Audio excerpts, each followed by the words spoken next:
কাল কিয়ামতের ময়দানে হাসরের মাঠে আমার আপনার জন্য এই দরুদ নাজাতের ওসিলা হয়ে যাবে, জোরে বলি সুবহানাল্লাহ। আর কিয়ামতের দিনে হাসরের মাঠে আল্লাহ রাসূল সুপারিশ করার জন্য আমার আপনার জন্য কান্ডারি হয়ে যাবে, জোরে বলি সুবহানাল্লাহ।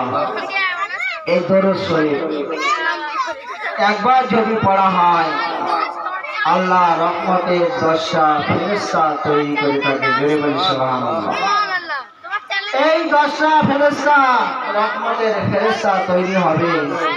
আর এই ফেরেশতাদের যে মাথার, আমাদের মাথায় যে চুল আছে, কতটা চুল আমরা গুনতে পারবো না।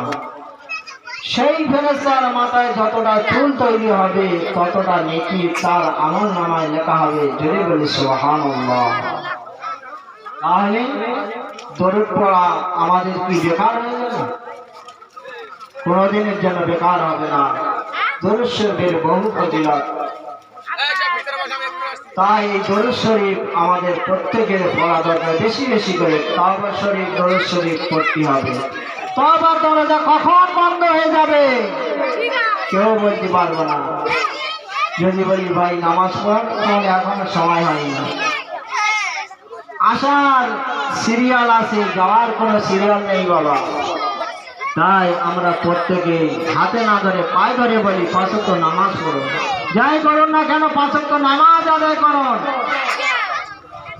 তাই যখন মৃত্যু হয়ে যাবে আমার আপনার খাটিয়ায় করে যখন কবর বাড়ি নিয়ে যাবে, দাফন করা হবে। দাফন করার পর সবাই এক এক করে চলে আসবে। তখন কবরবাসী বলতে থাকবে, হায় রে হায়,